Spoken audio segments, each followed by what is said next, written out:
इस एडजस्टमेंट की सीरीज में of class 11th you will get to know the all important adjustment in case of final accounts and their treatment, and I will also suggest some questions which can come into the question definitely.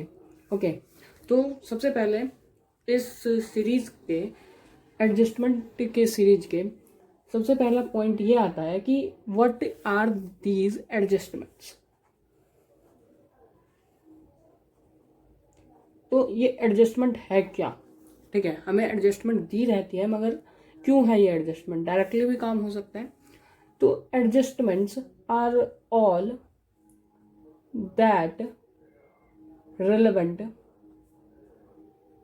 Entries, है ना, वो entries हैं which have not recorded और adjusted in the books of accounts. Okay, तो adjustment का मतलब है वो सारी एंट्रीज या ऑल ट्रांजैक्शंस भी बोल सकते हैं हम. एंट्रीज की जगह ट्रांजैक्शंस भी बोल सकते हैं. ओके, तो वो सारे एडजस्टमेंट का मतलब है वो सारे ट्रांजैक्शन या एंट्रीज जो बुक्स ऑफ अकाउंट में रिकॉर्ड नहीं हुए. रिकॉर्ड होने के बहुत सारे, रिकॉर्ड ना होने के बहुत सारे रीज़न हो सकते हैं. ओमिट हो जाना, या फिर कोई एंट्री लेट होना, कोई ट्रांजैक्शन लेट होना, या फिर पता ना चलना. तो बहुत सारे रीज़न हो सकते हैं जो एक ट्रायल बैलेंस में रिकॉर्ड ना हो, बुक्स ऑफ अकाउंट में रिकॉर्ड ना हो. तो यहाँ पे मेन पॉइंट आता है एडजस्टमेंट. ठीक है, तो जो भी चीज़ें रिकॉर्डेड नहीं है तो हमें उसको रिकॉर्ड करना पड़ेगा. तो जो भी चीज़ें रिकॉर्ड नहीं है वो हमें अलग से इंफॉर्मेशन में दी जाती है, उसको हम एडजस्टमेंट बोलते हैं. बट हमें एक चीज़ समझना पड़ेगा कि एडजस्टमेंट की एंट्रीज कैसे होती है और क्यों होती है, और ट्रायल बैलेंस में दी गई चीज़ों की एंट्री क्या होती है और कैसे होती है. अगर हम ट्रायल बैलेंस की बात करें तो ट्रायल बैलेंस क्या है. ट्रायल बैलेंस एक अकाउंट बोल सकते हैं हम जो which undertakes all the balances of ledger. मतलब ट्रायल बैलेंस एक ऐसा स्टेटमेंट है, अकाउंट या फिर स्टेटमेंट है, हम इसको स्टेटमेंट भी बोल सकते हैं क्योंकि वो अकाउंट नहीं होता. ठीक है, तो एक ऐसा स्टेटमेंट है जो जितने भी लेजर बने हैं उसके बैलेंसेस को शो करता है, उसके बैलेंसेस को शो करता है. तो ट्रायल बैलेंस की हेल्प से ही हम क्या बनाते हैं, फाइनल अकाउंट्स बनाते हैं जिसमें trading, profit and loss and balance sheet आता है. ओके, तो इसका मतलब ट्रायल बैलेंस में all ledger accounts have been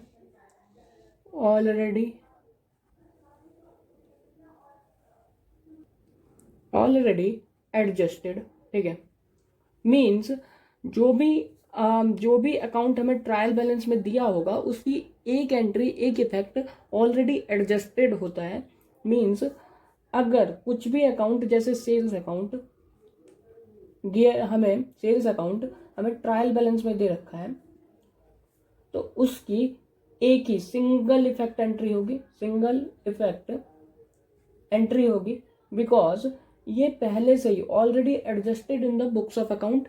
ठीक है, इसकी एक ही जगह एंट्री होती है जो कहाँ जाता है, ट्रेडिंग अकाउंट में. Okay, simple. इसका सीधा सीधा मतलब है जो भी चीज ट्रायल बैलेंस में दी रखी होगी वो ऑलरेडी एडजस्टेड है इन देयर लेजर अकाउंट्स, तो उसकी एक ही जगह ट्रीटमेंट होगी. But in case of adjustment, अगर कुछ भी चीज एडजस्टमेंट में दिया है उसके पास डबल इफेक्ट जाएगा. Double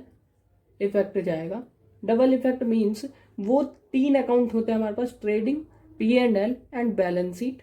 okay, trading, P&L, balance sheet, एक एडजस्टमेंट 2 जगह जाएगा, या तो balance sheet trading, balance sheet P&L, या फिर ट्रेडिंग और P&L. कहीं पे भी जा सकते, तीनों में से 2 जगह जाएगा. क्यों?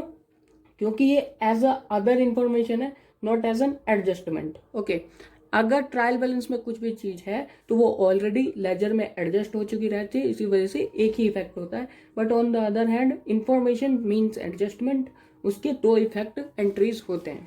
तो अब हम अदर इंपॉर्टेंट एडजस्टमेंट पे जाएंगे। ओके, तो इसमें फर्स्ट एडजस्टमेंट हमारा आता है क्लोजिंग स्टॉक का। ओके, तो पहला एडजस्टमेंट क्लोजिंग स्टॉक का आता है हमारे पास। अब क्लोजिंग स्टॉक के एडजस्टमेंट में मान के चलो हमें दे रखा है कि क्लोजिंग स्टॉक नीचे में फर्स्ट एडजस्टमेंट जनरली रहेगी आपके पेपर में ये या फिर क्वेश्चन में। तो क्लोजिंग स्टॉक दो जगह दिया जाता है। ओके, दो जगह में से कहीं पे भी एक जगह मिल सकता है आपको। फर्स्ट इज ट्रायल बैलेंस, कोई भी एडजस्टमेंट दो जगह मिल सकती है, trial balance. Okay, trial balance and second adjustment में, एडजस्टमेंट का मीन समझते हैं आप, एज अ इंफॉर्मेशन। एक रूल है हमारे पास, रूल कि if anything given in trial balance then तब हम उसकी कंसीडर इट्स नेचर। तो जब भी कुछ भी चीज अगर ट्रायल बैलेंस में आपको दे रखा है तो इस रूल को अप्लाई करेंगे और उस ट्रांजैक्शन या फिर इफेक्ट को या फिर अकाउंट को उसके नेचर के हिसाब से ले जाएंगे। ओके, तो ट्रायल बैलेंस में अगर क्लोजिंग स्टॉक हमें दे रखा है तो क्लोजिंग स्टॉक एक कंपनी के लिए या फिर किसी भी फर्म के लिए मेनली एसेट होती है। ओके, और एसेट हमेशा कहाँ जाएगा, बैलेंस शीट। कौन से side, asset side. Okay, simple. But in case adjustment में तो कोई भी एंट्री पास नहीं हो रखी, वही वाली बात है, हम भूल गए या फिर छूट गया, कुछ भी बोल सकते हैं। तो जब भी एडजस्टमेंट में दे रखा हो तो इफेक्ट जाएंगे। सबसे पहला ट्रेडिंग अकाउंट। इसका रीजन ये होता है ट्रेडिंग अकाउंट में डालने के लिए क्योंकि हमें परचेज की कॉस्ट को एडजस्ट करना पड़ता है। ओके, सेकेंड ये इसका नेचर एसेट, और एसेट में जब भी हम बात करेंगे तो एसेट में कहाँ पे, बैलेंस शीट, और नेम क्या रहेगा, as a closing stock. Okay, हम कैसे दिखा सकते हैं इसको, in case it is in adjustment, तो हम शो कैसे करेंगे, जैसे ये लेट करते हैं ट्रेडिंग अकाउंट। ट्रेडिंग अकाउंट में बाय क्लोजिंग स्टॉक के नाम से हम डाल देंगे। ओके, एंड बैलेंस शीट में ये asset side only closing stock डाल देंगे। ओके, अब हम नेक्स्ट एडजस्टमेंट कंसीडर करेंगे। Next adjustment is about, second adjustment हम ले रहे हैं आउटस्टैंडिंग एक्सपेंसेस।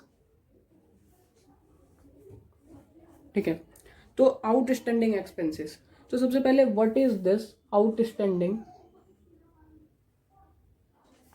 एक्सपेंसेस, होता क्या है, आपने सेकंड चैप्टर में अकाउंट्स के पढ़ा होगा, बेसिस ऑफ अकाउंटिंग में कि outstanding expenses are the expenses which have been incurred but not paid, and according to nature it is liability. Okay, liability का मतलब if it is adjusted.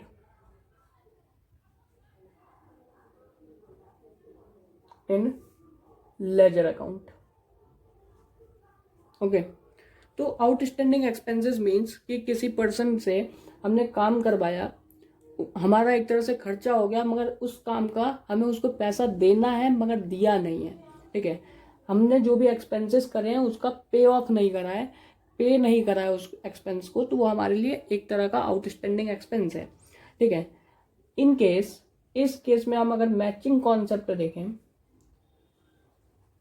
It says अस कि revenue and expense को एक दूसरे से match करना पड़ेगा हमें। अगर हमें ट्रू प्रॉफिट एंड लॉस चाहिए, प्रॉफिट और लॉस चाहिए, तो एक दूसरे को, रेवेन्यू को और एक्सपेंस को एक दूसरे से मैच करना पड़ेगा, वो भी सेम पीरियड। मेन पॉइंट यहाँ पे ये है कि सेम पीरियड, जिस पीरियड का रेवेन्यू या एक्सपेंस है उसी पीरियड के रेवेन्यू और एक्सपेंस को अगर हम मैच करेंगे तब हमारे पास प्रॉफिट और लॉस ट्रू आएगा। ठीक है। तो आउटस्टैंडिंग एक्सपेंसेस हम अक्रूअल बेसिस पे, हम इसको एक्सपेंसेस कंसीडर कर देंगे, अक्रूअल बेसिस पे एक्सपेंस, अक्रूअल बेसिस चलाएंगे इसमें और एक्सपेंस कंसीडर करेंगे। ठीक है। और इसको लाइबिलिटी की तरह ट्रीट करेंगे। ठीक है। तो इसकी एडजस्टमेंट कैसे हो सकती है?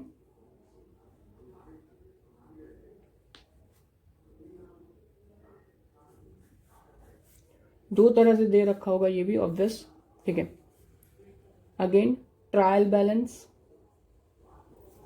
है, दूसरा क्या हो सकता है? As a adjustment. ठीक है। अगर हम ट्रायल बैलेंस में जाएंगे तो एज पर नेचर, और नेचर के हिसाब से ये क्या है? नेचर के हिसाब से ये हमारा लाइबिलिटी है। ओके। और लाइबिलिटी कहाँ जाता है? बैलेंस शीट में। बट इन द एडजस्टमेंट हमें दो एंट्री लेनी पड़ती है, एज पर नेचर। ठीक है। नेचर के हिसाब से ये लाइबिलिटी है, और liability again balance sheet, but it is not adjusted in ledger account. So हम इसको एज एन एक्सपेंस क्या करेंगे?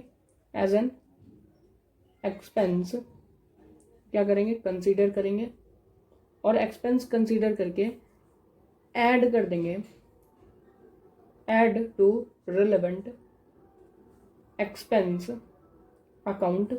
और ये रिलेवेंट एक्सपेंस अकाउंट या तो ट्रेडिंग हो सकता है या तो P&L हो सकता है। अगर डायरेक्ट रहा तो वो ऑब्वियस सी बात है ट्रेडिंग में जाएगा, और इनडायरेक्ट रहा, इनडायरेक्ट एक्सपेंस रहा तो ऑब्वियस सी बात है कि P&L अकाउंट में जाएगा। आप अगर एडजस्टमेंट देख रहे हैं तो ये कॉन्सेप्ट आपको ऑब्वियस सी बात है क्लियर होगा। It is presumption. ठीक है।